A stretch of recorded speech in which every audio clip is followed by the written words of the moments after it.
오늘 주일입니다. 오늘 마가복음 12장 28절에서 34절까지 말씀입니다. 서기가 중 한 사람이 그들이 변론하는 것을 듣고 예수께서 잘 대답하신 줄 알고 나와 묻되 모든 계명 중에 첫째가 무엇이니까? 예수께서 대답하시되 첫째는 이것이니 이스라엘아 들으라 주 곧 우리 하나님은 유일한 주시라. 내 마음을 다하고 목숨을 다하고 뜻을 다하고 힘을 다하여 주 너의 하나님을 사랑하라 하신 것이요 둘째는 이것이니 내 이웃을 내 자신과 같이 사랑하라 하신 것이라.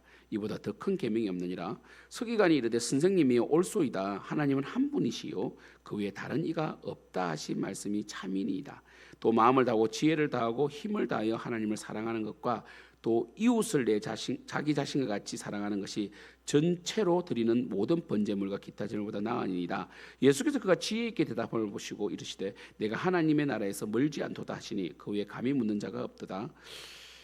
할렐루야. 오늘 가장 큰 계명 유명한 말씀 아닙니까? 서기관 중 한 사람이 와가지고 이 율법, 서기관은 율법을 필사하는 자잖아요, 그죠? 그래서 이 모든 계명 중에 무엇이 첫째입니까?라고 물었습니다. 예수님께서는 첫째, 둘째라고 말했지만 똑같은 무게로 말씀하셨어요. 저울에 양 추가 무게가 똑같은 것처럼 첫째가 무엇입니까? 라고 했을 때 그 첫째는 바로 하나님 사랑, 이웃 사랑이다. 그래서 십계명도 하나님 사랑, 이웃 사랑이다. 그래서 예수께서 대답하시되 첫째는 이것이니 이스라엘아 들어라 주 곧 우리 하나님은 유일한 주시라. 내 마음을 다하고 목숨을 다하고 뜻을 다하고 힘을 다하여 주 너의 하나님을 사랑하라 하신 것이다. 이렇게 됐습니다. 둘째라고 해서 밀리는 게 아닙니다. 둘째는 이것이니 내 이웃을 내 자신같이 사랑하라 하신 것이라. 이보다 더 큰 계명이 없느니라 됐습니다. 그래서 이 서기관은 굉장히 감동을 받게 되죠. 그래서 이보다 더 큰 이 하나님 앞에 기쁜 일이 없다. 그리고 이 우리가 드리는 제사나 예배도 하나님을 기쁘시게 또 사람을 섬기는, 그죠? 그래서 우리 이런 이 두 가지 두 날개가 있는 거죠. 하나는 뭡니까? 하나님께는 전심으로, 사람에게는 진심으로, 이런 말도 있죠, 그죠? 하나님께는 전심으로, 사람에게는 진심으로. 그래서 우리 교회는 제1회 정규 수련을 한 적이 있었어요. 그때 주제가 바로 거룩과 사랑이었어요. 거룩과 사랑. 그러니까 지난주에 제가 말씀드린 것처럼 교회는 바울이 에베소 교인들을 향하여, 특별히 에베소에 있는 유대교 기독교인들을 향하여 너희들이 예수를 믿는 증거는 뭐냐?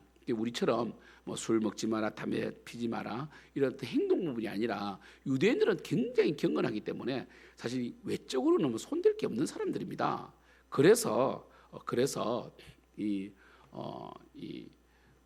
바울이 유대 기독교인들이 정말 그리스도인이 된 이 증거가 뭐냐? 바로 이방 기독교인들을 형제로 맞아주라. 그래서 이 에베소 2장 말씀이 뭐라고 되어 있습니까? 그 부분에 바로 우리는 동일한 하나님 나라 백성이다.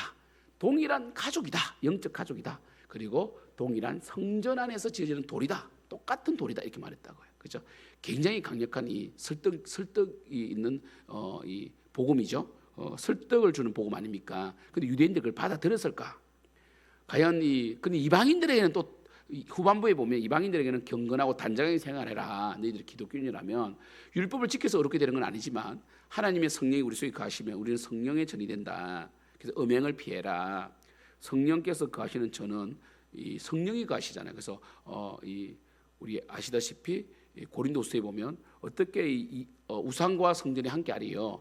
그죠? 빛과 어둠이 함께하리요. 이렇게 말씀 나오잖아요. 그렇죠? 그렇죠. 이방인들에게는 또 경건한 삶을, 예수 믿는 자로서의 삶을 요구하고, 유대인들은 원래 삶이 경건하기 때문에 오히려 사랑으로 이방인 개종 기독교인들을 받아주라고. 왜냐하면 유대교회에서는 이방인들이 절대로 유대교로 입교할 수 없게 돼 있거든요.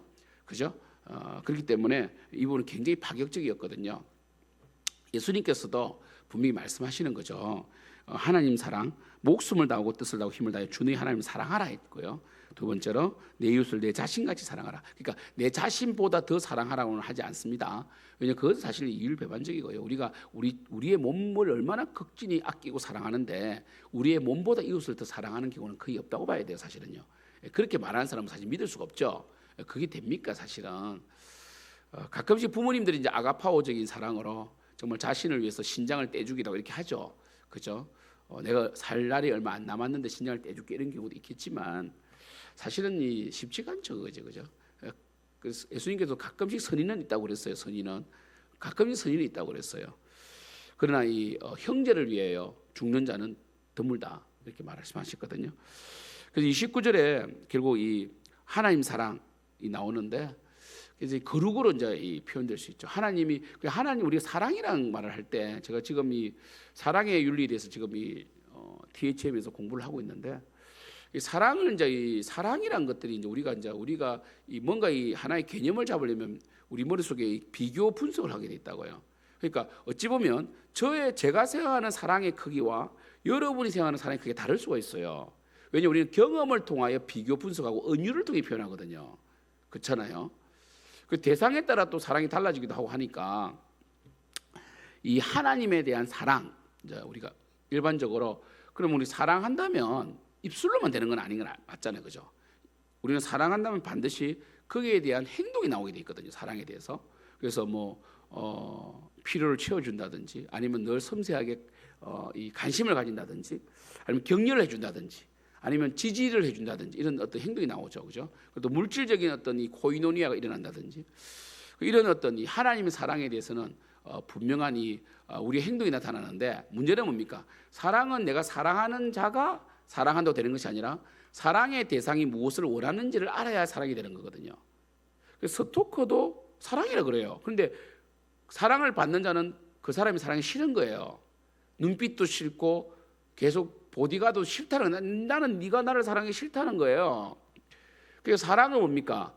내가 사랑하는 대상이 무엇을 원하는지를 발견하는 게 중요합니다. 그래서 우리가 베드로 전서에도 보면 아내와 동거하되 지식을 따라 동거하라는 말씀 나오거든요. 그러니까 내 아내가 무엇을 좋아하는지 알아야만 진짜 사랑이 형성되는 거예요. 그럼 하나님께서 뭘 사랑하시는가? 하나님 거룩을 사랑하시죠.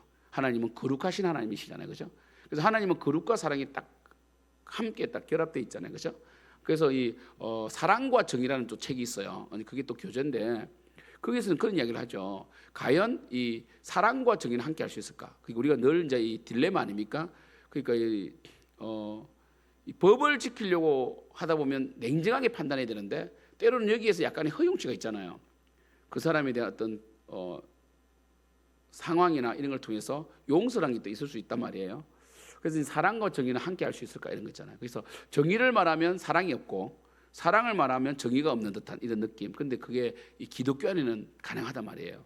예수님께서 우리를 너무 사랑하셔서 십자가에 돌아가신 거 아닙니까? 그래서 우리를 사랑으로 십자가에 돌아가셨고 또 십자가에 돌아가심으로 정의를 이루셨죠.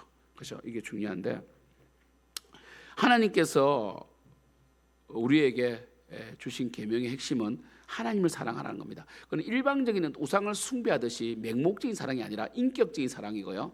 하나님과의 교제의 사랑이고 또 우리가 하나님께서 기뻐하시는 일을 할 때 하나님께 또 복을 주시잖아요, 우리에게, 그죠? 그리고 하나님 또 기뻐하심으로 우리의 또 하나님께서 이렇게 능력과 각종 좋은 것을 우리 삐뚤의 자녀에게 주시거든요. 하나님은 해전하는 그림자도 없을 정도로 완벽하게 선이시니까.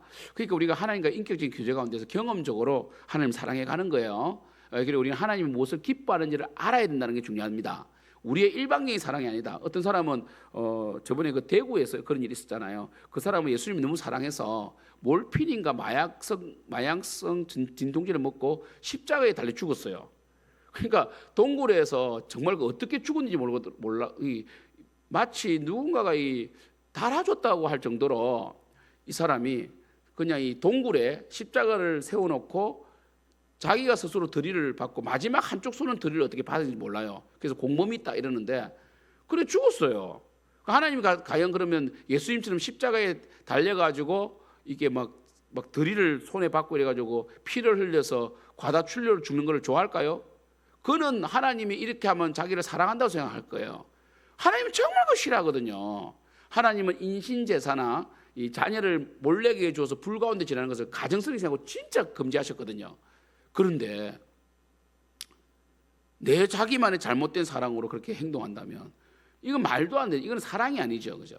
그걸 말씀드리는 거예요. 그래서 우리는 하나님께 기도가 사랑의 대표적인 감사의 어떤 이 표현들인데 기도에 다들 있어요. 기도는 하나님에 대한 감사의 표현이고 기도는 하나님과의 교제고 하나님의 뜻을 알아가는 말씀을 중심으로 하는 기도가 맞다는 거거든요. 그렇잖아요. 그런 점에서 우리가 하나님을 사랑한다 할 때 우리가 왜 말씀을 읽어야 되고 말씀을 알아야 되냐면 그 말씀 속에서 하나님이 어떤 분인가를 발견하고 그 말씀 속에서 하나님 원하시는 바를 해드림으로 우리는 하나님의 사랑을 경험해가고 또 하나님 사랑을 깨달아가게 되고 체험하게 되는 거잖아요, 그렇죠? 그리고 이웃 사랑도 마찬가지입니다. 우리는 이 한국 교회가 하나님 사랑에는 굉장히 좀 탁월한 것 같아요. 교회를 짓고 헌신하고 봉사하고, 물론 우리 교회 성도도 이웃입니다. 그래서 예수님께서 늘 말씀하셨잖아요. 너희들이 서로 사랑함으로써 내 제자인 줄 알리라. 그래서 우리가 이 교회 내에 서로 사랑이 중요합니다. 교회에 있는 동역자, 내 옆에 있는 지체를 사랑하고 이렇게 이웃을 사랑하는 게 참 1차적으로 제일 중요하고요. 그 다음에 또 우리가 우리 예수 믿지 않는 자도 이웃이잖아요, 그죠?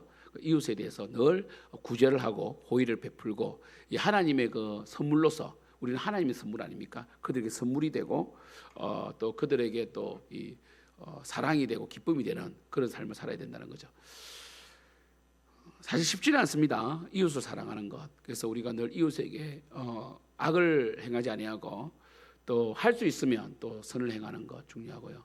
무엇보다 늘 말씀드리지만 우리의 가장 가까운 이웃은 우리의 배우자, 우리의 자녀, 그리고 우리 교회 성도, 이렇게 확장돼야 된다는 거죠. 근데 우리는 가끔씩 오히려 우리 자녀나 우리 배우자에게는 정말 나쁘게 행하면서 교회에 오면 굉장히 좀 선한 행동을 하는 이런 사람들도 있습니다. 외식이죠. 그리고 이 교회 목사님한테는 너무 잘하고 성도들한테 너무 잘하는 장로님이 실제적으로 자신의 사업체에서는 직원들에게 월급도 제대로 주지 아니하고 굉장히 최저임금보다 더 작게 주면서 막 위협하고 이런 사람도 있습니다. 그것은 뭡니까? 하나님의 사랑, 이웃 사랑에 실패한 건데, 결국 이웃을 사랑하지 않는 자는 하나님을 사랑하지 않는 자로 봅니다, 성경은. 그래서 우리 요한일서에 나오잖아요. 눈에 보이는 바 네 형제를 사랑하지 않는 자는 눈에 보이지 않는 하나님을 사랑하지 않는 것으로 말하거든요. 그래서 하나님 사랑, 이웃 사랑 분리될 수가 없습니다. 하나님을 사랑하고 신뢰하는 자는 반드시 이웃 사랑으로 드러나야 되고 사랑의 열매를 맺어가기 때문에 반드시 실천적인 사랑이 나타나게 돼 있다는 거죠. 주고 싶어하고 섬기고 싶어하고 희생하고 싶어하는 것이 바로 이웃 사랑이다. 사랑하는 성도 여러분, 우리의 신앙의 핵심은 교회 속에서 하나님을 예배하고 또 교회 속에서 섬기고, 또 우리가 교회를 왜 섬깁니까? 처음 온 영혼들 영혼 구원을 위하여 섬기는 거거든요. 그 새로운 영혼들이 예배를 잘 드리게 하기 위해서 안내도 하고 찬양단도 하고 이렇게 하나님의 영광을 돌리는 모습을 통해서 본을 보이고, 또 이렇게 이제 정말 이것이 이웃 사랑이죠. 이웃 사랑의 최고는 전도입니다, 전도. 여러분, 이웃에게 뭐 먹을 것을 준다고 그 사람이 구원받습니까? 먹을 것도 줘야 돼요, 그죠? 떡도 줘야 됩니다. 하지만 말씀을 줘야 됩니다. 결국 그들로 하여금 예수를 믿어 천국 가도록 우리는 기도하는 것이 중요하겠죠. 그래서 우리는 이 예배가 중요하다고. 예배는 이웃으로 하여금 교회에 올 수 있도록 우리가 식탁을 준비하는, 마치 상을 차리는, 그죠? 만찬을 준비하는 게 예배 아닙니까? 그래서 지나가다가 들어와서 은혜 받아서 또 예수 믿기도 하고요. 또 소문 듣고 와서 은혜 받기도 하고 이렇게 하는 거거든요.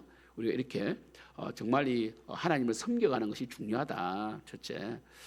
그리고 또 실제적인 삶 가운데서도 우리의 직장, 학교, 그리고 우리 사업체에서 또 이웃을 섬기는, 정말 섬기고 베풀고, 정말 이 기독교 우리 사장님이 기독교인이라서 행복하다 이런 말이 나올 수 있도록 뭐 그렇다고 너무 막 잘해줄 수는 없잖아요, 그죠? 어떤 이 기업은 또 이 수익이라는 게 있으니까 그래도 좀 복지 정책을 좀 펴고 그래도 뭔가 좀 나누려고 하는 그런 기업이 되어서 정말 그들로 하여금 이 기독교인이 어떤 존재인가를 드러내는, 그렇게 된다면 그 사람은 정말 행복한 사람이 아니겠어요? 우리는 이게 율법이래 가지고 막 틀에 매여서 이렇게 해야 된다가 아니라 자연스럽게 예수를 믿으면 하나님이 너무 사랑스럽고 감사하고 우리가 호흡 있는 것조차도 감사하고, 그래서 그 감사의 기초에서 또 이웃을 섬기고 나누고, 또 하나님께 또 복을 주시면 또 나누고, 이런 이 선순환이 일어날 때 우리는 이 땅을 참 기쁘게 살고 행복하게 살다가 천국 가는 거거든요. 그래서 이렇게 살아가는 여러분 되기를 축복하고요. 늘 여러분의 삶에 나는 하나님을 사랑하는가, 하나님 우리를 구원하신 그 구원에 감격하고 있는가, 그걸 늘 기억하고 늘 시험하고요. 그럼 두 번째로 나는 사람에 대해서 기독교인으로서 정말 이 사랑받은 자로서 사랑을 주고 있는가, 이걸 늘 고민하셔서 이 중에 하나라도 무너지면 다 무너집니다. 그래서 여러분들이 늘 하나님 사랑, 이웃 사랑의 그 분명한 이 가치 가운데서, 율법의 정신 가운데서 여러분의 신앙을 늘 감찰하고 평가하고 개편하고 재편하는 여러분 되기를 축복합니다. 기도하겠습니다. 하나님 아버지, 우리를 구원하시고 우리로 하여금 사랑의 열매를 맺게 하시고 하나님을 정말 사랑하고 하나님께 감사하며 하나님과 교제하고 그 힘으로 또 우리의 가정, 우리의 교회, 우리의 직장, 우리의 사업처에서 사랑의 실천을 하게 하시니 감사합니다. 우리는 정말 하나님께 은혜 받은 자로서 늘 싱글벙글하고 너무나 감사해서 주고 싶고 정말 있으나 없어도 되는 그런 존재가 되었습니다. 예수님 믿기 전에는 다 가지려고 하고 무조건 내 것이 되어야 되지만 이제는 줄 수 있는 자가 되었습니다. 우리 교회 성도님들이 하나님 사랑, 이웃 사랑의 그 율법의 정신, 정말 하나님의 그 뜻을 잘 깨달아서 늘 삶 속에, 가정 속에, 교회 생활 속에, 직장 생활, 사업처에서 기쁨이 넘치게 해 주시옵소서. 예수님의 이름으로 기도드립니다. 아멘. 하늘에 계신 우리 아버지여, 이름이 그렇게 힘을 받으시오며 나라가 임하옵소며 뜻이 하늘에서 이루어진 것 같이 땅에서도 이루어지이다. 오늘 우리에게 일일 양식을 주시옵고 우리가 우리에게 죄 지은 자를 사하여 준 것 같이 우리 죄를 사하여 주시옵고 우리 시험에 들게 하지 마시옵고 다만 악에서 구하시옵소서. 대개 나라와 근세와 영광이 아버지께 영원히 있사옵나이다. 아멘.